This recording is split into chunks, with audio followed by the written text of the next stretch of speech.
오늘은 작은 균열이 댐을 무너뜨린다, 작은 균열이 댐을 무너뜨린다라는 제목으로 하나님의 말씀 증거하겠습니다.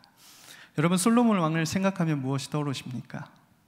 다 잘 아는 왕이죠. 솔로몬을 지칭하는 여러 말들이 있습니다. 지혜의 왕, 성전을 지은 왕, 역사상 가장 부유했던 왕, 황금성의 주인 등과 같은 내용으로 솔로몬 왕을 부릅니다. 이렇듯 솔로몬은 누구나 아는 유명한 왕입니다. 그가 위대한 왕이었다는 것은 자명한 사실입니다. 다만 안타까운 것이 이 솔로몬 왕의 노년의 모습이 하나님을 떠났다는 것에 있습니다. 솔로몬의 처음 모습은 이렇지 않았습니다. 본디 그는 하나님을 사랑하는 사람이었습니다. 열왕기상 3장 3절 말씀에 솔로몬이 여호와를 사랑하고 아버지 다윗의 법도를 행하였으나 라고 쓰여 있습니다. 다윗이 죽고 그 뒤를 이어서 이제 막 왕이 되었던 솔로몬은 그의 아버지의 영향을 받아서 하나님을 경외했습니다. 하나님을 사랑하고 동시에 두려워할 줄 알았습니다. 솔로몬이 하나님을 경외했다는 증거는 그가 하나님께 드렸던 제사를 통해서 알 수 있습니다. 솔로몬은 자신이 왕이 되자마자 기브온으로 가서 일천 번제를 드립니다. 흠이 없는 제물 1000마리를 구별해서 단번에 드린 제사였습니다. 제사와 제물을 준비하기까지의 시간이 걸렸고, 그리고 또 그날 그 제사를 드리는데 반나절 또는 하루 종일이라는 시간을 들여서 하나님 앞에 제사를 드렸습니다. 이것은 결코 쉬운 일이 아닙니다. 마음만으로 끝나지 않고 행동으로 그 마음을 하나님께 표현했습니다. 많이 드려서 좋았다, 그런 것이 아닙니다. 왕이라도 쉽지 않은 일이었다라는 것입니다. 그리고 그 일에 마음을 담았다는 것이 핵심입니다. 그러니까 솔로몬은 예배에 진심을 담아낼 줄 아는 사람이었습니다. 바로 그날 밤에 하나님께서 솔로몬에게 나타나셔서 무엇을 줄지 내게 구하라 라고 물으셨습니다. 그때 솔로몬은 종은 작은 아이라 출입할 줄을 알지 못하고 라고 스스로를 하나님 앞에서 낮추었습니다. 그리고 한 가지를 구했는데, 그것은 우리가 다 아는 것처럼 듣는 마음을 종에게 주사 주의 백성을 재판하여 선악을 분별하게 하소서라고 구했습니다. 이렇듯 솔로몬은 하나님 앞에서 겸손한 사람이었습니다. 하나님께서는 그런 그의 대답을 기뻐하시며 지혜와 총명한 마음과 그리고 부와 영광까지 주셨습니다. 솔로몬은 거기서 그치지 않고 아버지 다윗이 평생의 수건으로 준비해 두었던 성전 건축을 즉시 착수하였고, 그리고 최선을 다해서 완공했습니다. 그리고 이제 언약궤를 성전 가장 깊은 지성소까지 옮긴 뒤에 마침내 그 성전을 하나님께 봉헌합니다. 열왕기상 8장에 보면 그가 백성들 앞에 했던 가슴 벅찬 연설이 기록되어 있습니다. 더불어 성전을 봉헌하여 드리는 봉헌기도도 쓰여 있는데 그의 한마디 한마디에 하나님을 경외하는 경외함이 묻어납니다. 그 내용들 안에 그가 이 성전의 봉헌을 얼마나 기뻐하고 지금 감격스러워하고 있는지 그의 마음이 나타납니다. 그는 하나님께 드리는 것을 기뻐했던 사람이었습니다. 그렇게 성전을 봉헌하던 날, 오랜 시간이 지나 성전을 오랜 기간 동안 지어서 성전을 봉헌하던 날에 하나님께서 두 번째로 솔로몬에게 나타나셨습니다. 그렇게 나타나신 하나님은 솔로몬과 두 가지 언약을 맺어주셨습니다. 첫 번째, 이 성전을 거룩하게 하여서 내 이름과 내 눈길과 내 마음이 항상 머물게 하겠다. 두 번째, 아버지 다윗과 같이 내 법도와 율례를 지키면 왕위를 영원히 견고하게 하겠다. 언약해 주셨습니다. 그렇게 솔로몬은 하나님의 약속을 받고 이제 큰 복을 받아서 부강한 나라를 이루게 됩니다. 열왕기상 9장과 10장에 보면 그의 업적이 얼마나 큰지, 그의 나라가 얼마나 강성했는지, 그의 지혜와 그의 왕궁의 아름다움이 얼마나 멀리까지 소문이 났었는지, 그의 재산과 지혜가 얼마나 대단했는지 적혀 있습니다. 모든 나라가 그와 그의 나라 이스라엘을 칭송했습니다. 가장 존경받는 왕, 결코 무너지지 않을 나라라고 불림을 받게 되었습니다. 그리고 이제 우리가 오늘 읽은 본문 11장에서 노년을 맞이한 솔로몬이 등장했습니다. 오늘 본문 11장 1절과 2절 말씀 우리 한 목소리로 한번 같이 읽어보겠습니다. 시작. 솔로몬 왕이 바로의 딸 외에 이방의 많은 여인을 사랑하였으니 곧 모압과 암몬과 에돔과 시돈과 헷 여인이라. 여호와께서 일찍이 이 여러 백성에 대하여 이스라엘 자손에게 말씀하시기를 너희는 그들과 서로 통혼하지 말며 그들도 너희와 서로 통혼하게 하지 말라. 그들이 반드시 너희의 마음을 돌려 그들의 신들을 따르게 하리라 하셨으나 솔로몬이 그들을 사랑하였더라. 하나님을 사랑했던 솔로몬이 이제는 이방 여인들을 사랑하는 사람이 되었습니다. 노년의 솔로몬은 하나님을 사랑하기보다 이방 여인을 향하여 자기의 마음을 주고 있습니다. 이방 여인을 사랑했던 것이 왜 문제가 되는 것일까요? 이스라엘이 출애굽을 해서 40여 년 동안 광야를 유리하다가 이제 정말 하나님께서 약속하신 그 땅 앞에 이르렀습니다. 가나안 땅을 목전에 두고 그들의 지도자였던 모세를 통해 하나님은 모압 평지에서 다시 한번 이스라엘 백성들과 언약을 체결하십니다. 그때 모세가 이스라엘 백성을 향하여 이렇게 명령했습니다. 신명기 7장 3절과 4절 말씀 우리 한 목소리로 같이 읽겠습니다. 또 그들과 혼인하지도 말지니 내 딸을 그들의 아들에게 주지 말 것이요 그들의 딸도 내 며느리로 삼지 말 것은 그가 내 아들을 유혹하여 그가 여호와를 떠나고 다른 신들을 섬기게 함으로 여호와께서 너희에게 진노하사 갑자기 너희를 멸하실 것임이니라. 이방 민족과의 결혼을 금하신 이유는 그 결혼을 통해서 이스라엘이 다른 신을 섬길 위험, 곧 가능성이 있었기 때문이었습니다. 다윗은 아들 솔로몬에게 왕위를 물려줄 때 이렇게까지 얘기했습니다. 열왕기상 2장 3절에 내 하나님 여호와의 명령을 지켜 그 길로 행하여 그 법률과 계명과 율례와 증거를 모세의 율법에 기록된 대로 지키라. 모세의 율법 곧 이 신명기서의 말씀을 솔로몬이 몰랐을 리가 없습니다. 심지어 하나님께서 솔로몬에게 직접 나타나셔서 말씀해 주셨어요. 성전을 봉헌하고 하나님께서 두 번째 솔로몬에게 나타나시던 날 하나님께서는 약속의 말씀과 더불어 경고의 말씀도 해주셨습니다. 열왕기상 9장 6절에서 7절 말씀에 만일 너희나 너희의 자손이 아주 돌아서서 나를 따르지 아니하며 내가 너희 앞에 둔 나의 계명과 법도를 지키지 아니하고 가서 다른 신을 섬겨 그것을 경배하면 내가 이스라엘을 내가 그들에게 준 땅에서 끊어버릴 것이요 내 이름을 위하여 내가 거룩하게 구별한 이 성전이라도 내 앞에서 던져버리리니 이스라엘은 모든 민족 가운데서 속담거리와 이야기거리가 될 것이며. 직접 말씀하신 겁니다. 솔로몬에게 나타나셔서. 그러니까 직접 말씀하셨으니까 몰랐다고 하면 거짓말인 것이죠. 그러니까 이렇게 볼 때 율법을 가장 잘 지켜야 할 왕이 알면서도 보란듯이 그 금기를 깨뜨린 것입니다. 솔로몬에게는 아내가 1000명이나 있었습니다. 별로 놀라지 않으시네요. 아내가 1000명이 있었습니다. 어떻게 1000명과 같이 살까? 그러니까 솔로몬은 1000이라는 숫자를 정말 좋아했던 것 같아요. 1000번째, 1000명의 아내. 그러니까 당시 중혼 정책은 어느 나라의 왕이나 사용하던 방식이었습니다.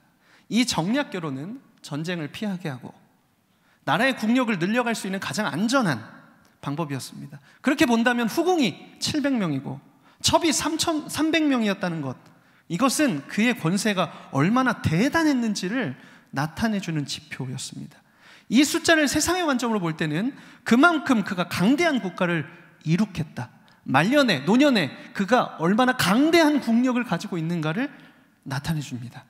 그런데 외적으로는 아무런 문제가 없어 보이고 이것이 도리어 강력한 그의 왕권을 상징해서 성공한 왕처럼 보일지라도 솔로몬은 일반 백성조차 지켜야 할 율법을 어긴, 금기를 어긴 왕이 되었습니다.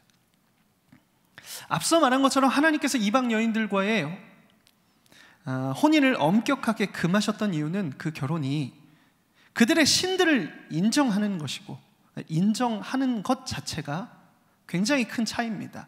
인정하는 것이고 결과적으로 그들의 신들을 섬기게 되기 때문입니다. 결과가 뻔한 것이죠. 오늘 말씀에 봐도 그렇습니다. 모압, 암몬, 에돔, 시온, 헷은 이미 가나안 땅에 들어갈 때부터 경계하라고 말씀하셨던 그 나라의 사람들, 그 땅에 있던 백성들이었죠. 이스라엘 주변에 있던 나라들이었습니다. 그들이 몰고 온 우상이 시돈의 아스다롯, 모압의 그모스, 암몬의 몰렉과 밀곰이었습니다. 젊었을 때는 이 이방 여인들과 혼인함에도 불구하고 하나님을 섬기는 것이 가능했을지도 모릅니다. 그때는 힘이 있었으니까요. 그런데 늙어감에 따라 절제와 분별함을 잃어버린 솔로몬은 더 이상 그 아내들을 통제할 능력을 잃어버렸습니다. 오히려 그의 아내들이 늙은 솔로몬의 마음을 돌려서 여호와 하나님을 떠나게 만들었습니다. 그래서 오늘 본문 4절 말씀에 솔로몬의 나이가 많을 때에 그의 여인들이 그의 마음을 돌려 다른 신들을 따르게 하였으므로 왕의 마음이 그의 아버지 다윗의 마음과 같지 아니하여 그의 하나님 여호와 앞에 온전하지 못하였으니 솔로몬의 마음이 이제 다른 신들을 따르고 있습니다. 여호와의 성전을 지었던 솔로몬은 이제 아내들을 위한 신들, 그러니까 아내들의 신들을 위한 우상의 산당을 짓고 있습니다. 그것도 하나님의 성전이 있던 예루살렘 앞마당에 버젓이 지었습니다. 여러분, 아처놀 앞마당에 점집 여러 개를 짓고 하루가 멀다 하고 돼지머리 올려놓고 제사 드리고 작두도 타고 그렇다고 생각해 보십시오. 지금 방장 앞에 나가면 작두를 타고 있는 사람이 있는 거예요. 저기서 돼지머리 올려놓고 제사 드리고. 여러분, 이게 말이 되는 소리입니까?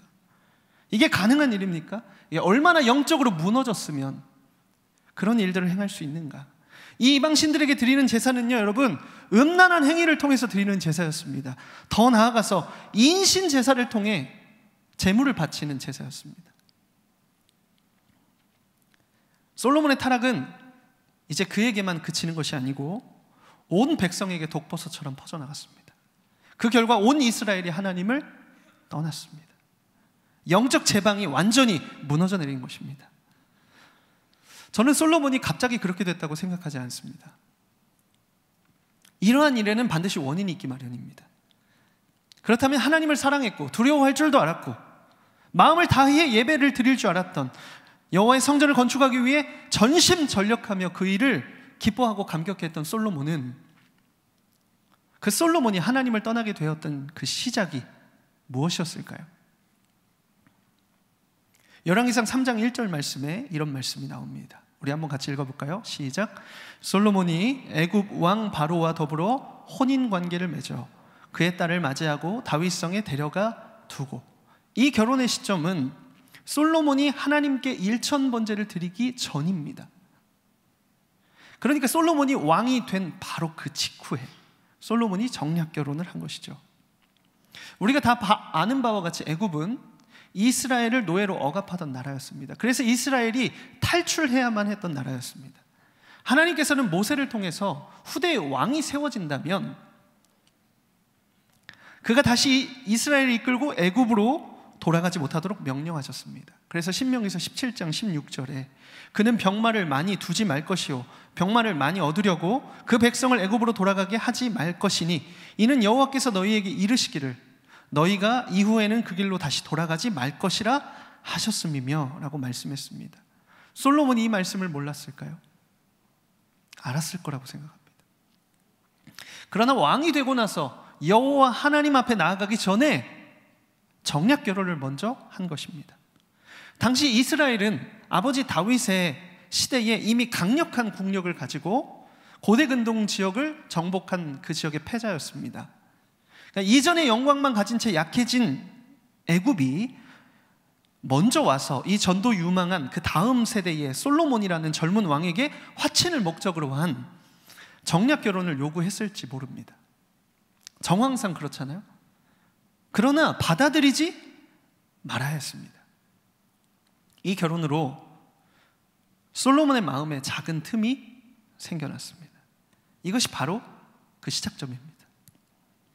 이처럼 이방 여인과의 결혼은 표면적으로는 결혼이지만 그러나 명백히 영적인 일입니다. 외적으로는 부강해지는 길이었지만 영적으로는 망하는 길이었습니다. 솔로몬의 젊은 시절에 벌어진 이 작은 틈, 그것은 곧 나중에 이스라엘의 영적 제방을 무너뜨릴 정도로 벌어져 버렸습니다. 그는 이 문제를 다룰 수 있다고 생각했겠지만 결국 삼켜져 버렸습니다. 우리가 다 아는 것처럼 그는 이스라엘의 가장 지혜로운 왕, 가장 부강한 왕이 되었습니다. 어떤 조사에서는 현대의 어떤 조사에서 보니까 인류 역사상 가장 부자를 솔로몬으로 꼽기도 했습니다. 그만큼 대단한 권한과 능력을 가지고 있었습니다. 물질 만능 시대를 살아가는 오늘날의 크리스찬들에게 얼마나 적합한 롤모델일까요? 하나님께 전심으로 예배했더니, 겸손하게 섬기는 마음을 구했더니 가장 지혜로운 자가 되고 최고의 부자가 되었다. 저는 솔로몬의 마지막 모습이 우리에게 크게 경종을 울리고 있다고 생각합니다. 사랑하는 여러분, 우리의 삶에도 많은 선택 중에서 외적으로는 잘 살게 되는 것 같지만 영적으로는 하나님을 떠나게 하는 일들이 있습니다. 이방 여인과의 결혼은, 아까 영적인 일이라고 말씀드렸죠. 이방 여인과의 결혼은 곧 우상숭배입니다. 우상숭배의 정의가 무엇입니까? 하나님의 자리를 대신하는 것, 곧 하나님보다 사랑하는 것, 그것이 바로 우상숭배입니다. 이 시대의 우상은 돈입니다. 이 시대의 우상은 자녀입니다. 이 시대의 우상은 남들의 부러운 시선을 사는 것입니다. 그래서 더 좋은 차, 더 좋은 곳에 사는 것, 더 좋은 것을 입는 것, 더 맛있고 그리고 더 비싼 것을 먹는 것을 자랑합니다. 그런데 여러분, 결코 그것들과 하나님을 경외하는 마음이 함께 있을 수가 없습니다. 하나님을 겸하여서, 돈과 하나님을 겸하여 섬길 수가 없기 때문에 그렇습니다. 우리가 반드시 알아야 할 사실 한 가지가 있습니다. 죄를 다룰 수 있는 사람은 없다는 것입니다. 제가 참 좋아하는 전나무 숲길이 있습니다. 여러분, 전나무 아시나요? 전나무는 굉장히 곧습니다. 곧고 키가 큽니다. 그래서 하늘로 향해서 솟아있는 나무입니다. 곧으며 단단합니다. 그래서 그렇게 전나무가 가득한 길을 따라서 걸으면 얼마나 마음이 고요하고 평안한지 모릅니다. 저는 그 길을 참 좋아해요. 근데 걸어가다 보면 가끔 쓰러진 나무를 발견하죠. 그렇게 단단하고 땅에 깊은 뿌리를 내린 전나무도 병충해가 생기면 안에서부터 시들어갑니다. 당장 눈에 보이지 않지만 뿌리가 마르고 나중에는 쓰러지고 그리고 건드리면 바스라진 모습으로 있게 되는 것이죠. 여러분, 그리스도인에게 이 작은 틈 하나, 별것 아닌 것 같이 보이시지만 그것이 눈에 보이지 않아도 그 틈 하나가 나중에 우리의 굳건한 믿음과 신앙과 그리고 단단한 뿌리까지도 좀먹어 버릴 수 있는 그 작은 틈이 있다는 것이죠. 사단의 전략이 매우 교묘합니다. 사단의 전략은 뭐냐면 그 틈을 만드는 것입니다. 그런데 그때가 언제일까요? 그 틈이 언제 우리에게 들어올까요? 낙심할 때? 두려울 때? 무서울 때? 물론 그런 때도 많겠죠. 그런데요, 가장 열정이 있을 때, 가장 순수할 때, 가장 겸손할 때, 가장 뜨거울 때 그 틈을 우리 마음에 심습니다. 얼마나 교묘합니까? 더 큰 문제는 그 벌어진 작은 틈으로 사단이 계속해서 주는 생각이 들어온다는 것입니다. 심지어 이 정도는 내가 컨트롤할 수 있어. 이 정도 죄, 이 정도 연약함, 이 정도 재정, 이 정도의 어떠함. 여러분, 한번 주의를 성수를 포기하기 시작하면 그 작은 틈 하나가 나중에는 그 자녀들이 하나님 앞에 나와 예배하는 것을 거절하기까지 틈이 벌어져 버립니다. 별건 아닌 것 같으시죠? 아이들이 장성해서 공부한다고 학원 보내고 그리고 뭔가 한다고 해서 더 중요하게 그거를 해주기 시작하면 그 아이들이 절대 하나님 앞에 와서 경외하지 못합니다. 어떤 수를 써서도 돌아오지 않는 것이죠. 작은 틈 하나, 그 작은 틈을 언제 심느냐? 우리가 열심일 때, 열정이 있을 때 그 틈을 심어 놓습니다.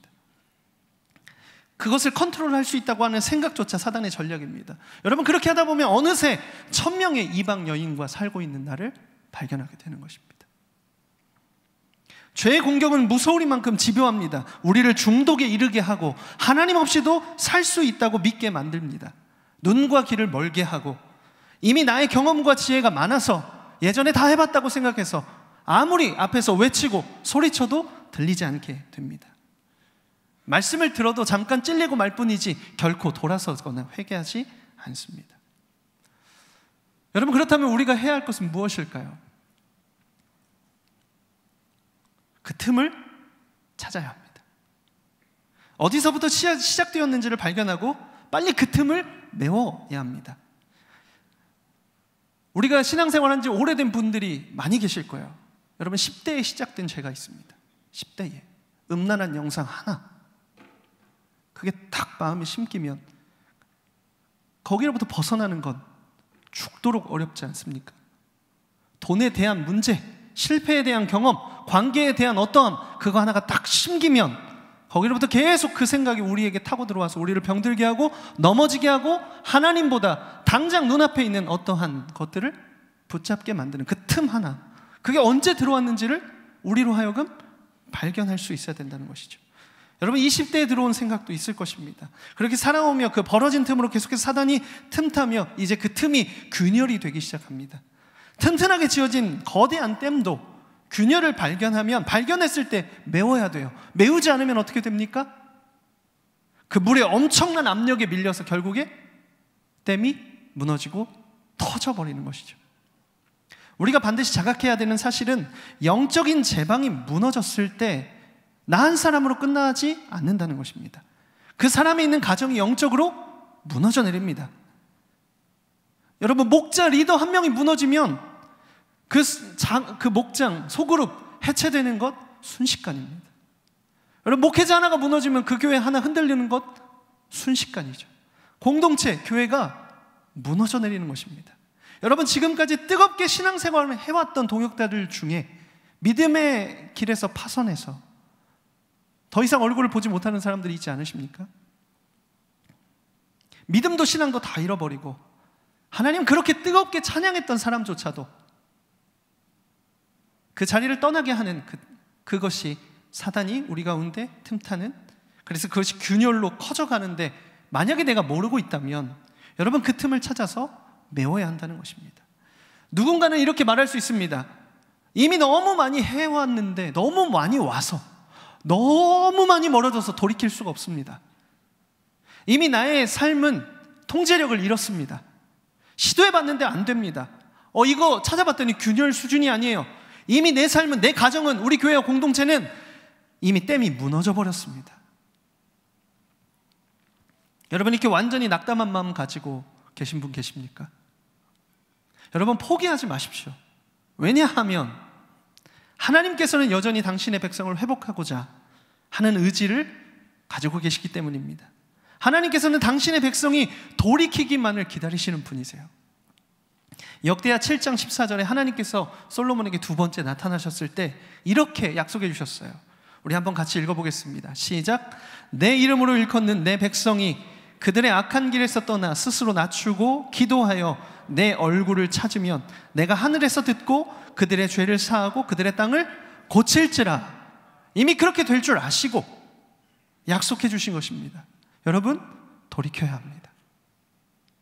나라가 다 망해서 모든 것이 황폐해진 이스라엘을 향해서 호세아라는 선지자가 이렇게 선포했습니다. 이것도 한 목소리로 같이 읽겠습니다. 시작. 오라, 우리가 여호와께로 돌아가자. 여호와께서 우리를 찢으셨으나 도로 낮게 하실 것이요 우리를 치셨으나 싸매어 주실 것임이라. 여러분, 돌이켜야 합니다. 그러면 우리의 가운데 의문이 듭니다. 어떻게 돌이켜야 합니까? 방법이 무엇입니까? 우리는 어쩌면 열심히 노력한 사람으로서 화가 날 수도 있습니다. 노력했는데 안 돼요. 어떻게 돌이켜야 합니까? 맞아요, 우리 힘으로 안 되죠. 그런데 이미 우리에게도 그 증거를 명확하게 주셨어요. 우리를 반드시 회복시키겠다고 하신 하나님의 의지가 나타난 장소가 바로 십자가입니다. 십자가에서 우리의 모든 죄의 대가를 이미 지불하셨어요. 우리의 욕심으로 벌어진 틈을 그의 육체로 메우셨습니다. 그의 육체를 찢으심으로 도대체 어떻게 해야 될지 모르는 우리에게 하나님께 나아갈 수 있는 새롭고 살 길이 되셨습니다. 그렇게 사단의 교묘한 전략을 무력하게 만드셨어요. 우리의 힘으로는 안 되죠. 안 됩니다. 근데 궁극적으로 죄를 이길 수 있는 힘이 우리 가운데 없습니다. 근데 우리가 반드시 해야 하는 것이 있다면 돌이키겠다는 의지입니다. 다시 그리스도를 바라보겠다는 의지입니다. 그것만 있으면 하나님께서 일하십니다. 여러분 이것을 믿으십니까? 하나님께서 일하십니다. 우리가 의지만 있으면, 바라만 보면 그때 하나님이 일하신다는 것입니다. 우리에게 회개의 영을 부어주십니다. 더러운 것도 토해내게 하십니다. 이전과 다른 결단을 내릴 수 있는 힘을 부어주십니다. 그래서 여러분 오늘 이 자리에 있는 것이 은혜입니다. 다른 곳에 있지 않고 그래도 하나님의 은혜에 갈급해서 이 자리에 있는 것, 내 수준이 어떻든지 간에 상관없이 하나님을 다시 바라볼 수 있는 것이 은혜입니다. 이제 말씀 붙들고 함께 같이 기도하기 원하는데요, 돌이키지 않고 계속 솔로몬의 길로 가실 분 계십니까? 아니면 모든 우상 버리고 그리스도의 길을 따르시겠습니까? 너무 나이가 많다고 생각하시나요? 뜨거운 회개와 부르짖음은 청소년이나 청년들의 유산이라고 생각하시나요? 아닙니다. 베드로 사도께서 이렇게 말씀하셨어요. 근신하라, 깨어라, 너희 대적 마귀가 우는 사자같이 두루 삼키며 삼킬 자를 찾나니. 여기서 깨어라 라는 말씀을 영어로 하면 wake up입니다. wake up. 여러분 우리는 이것을 우리에게 선포할 수 있어야 됩니다. 내 영혼을 향하여 깨어라. 여러분 우리가 거기서부터 사단은 우는 사자처럼 잡아먹을 사람을 찾아가고 있는데 우리는 다 잠자고 있습니다. 우리를 향하여 우리가 무엇을 말할 수 있어야 되냐면 깨어라, 일어나라, 돌아가자. 여러분 우리가 이렇게 말하는 것으로부터 우리가 그리스도를 바라보는 것이 시작됩니다. 사단이 우리 뒤에서 우리의 마음을 만지려고 할지 모르지만 어느새 교묘히 틈을 타서 그 틈을 벌리며 균열을 만들고 다 무너뜨릴 계략에 시시덕거릴 수 있지만, 여러분 그렇게 우리의 마음을 훔칠 것을 두려워하지 마시고 우리의 영혼을 향하여 외칩시다. 내 영혼아 깰지어다, 여호와께 돌이킬지어다. 우리 그렇게 한번 선포하면 좋겠습니다. 그래서 여러분 그렇게 믿음으로 선포하며 기도하실 분들 초대합니다. 어떤 분들은 자리에 일어나셔서, 어떤 분들은 손을 드시고 우리 한번 같이 기도합시다. 내 삶에 있는 모든 우상 숭배로부터 다시 여호와께로 돌이키겠습니다. 내 죄를 사하시고 삶의 사단이 만든 내 삶에 만들어 놓은 틈을 메우시며 다시 나를 주의 백성으로, 주님만 온전히 경외하는 자로 주님 회복시켜 주옵소서. 여러분 그렇게 기도하기를 원하시는 분들은 자리에서 일어납시다. 또 손을 듭시다. 그렇게 우리가 하나님 앞에 서서 하나님 내가 오늘 돌이키겠습니다. 내 안에 온전히 하나님께 드릴 수 있는 마음을 드리겠습니다. 오랫동안 틈타 있던 내 안에 있는 우상 숭배들을 하나님 뿌리 뽑아주시고 온전히 주님 바라보게 하여 주옵소서. 이 시간 주의 이름 한번 부르고 뜨겁게 한번 주님 앞에 나아가 기도하겠습니다. 기도합시다.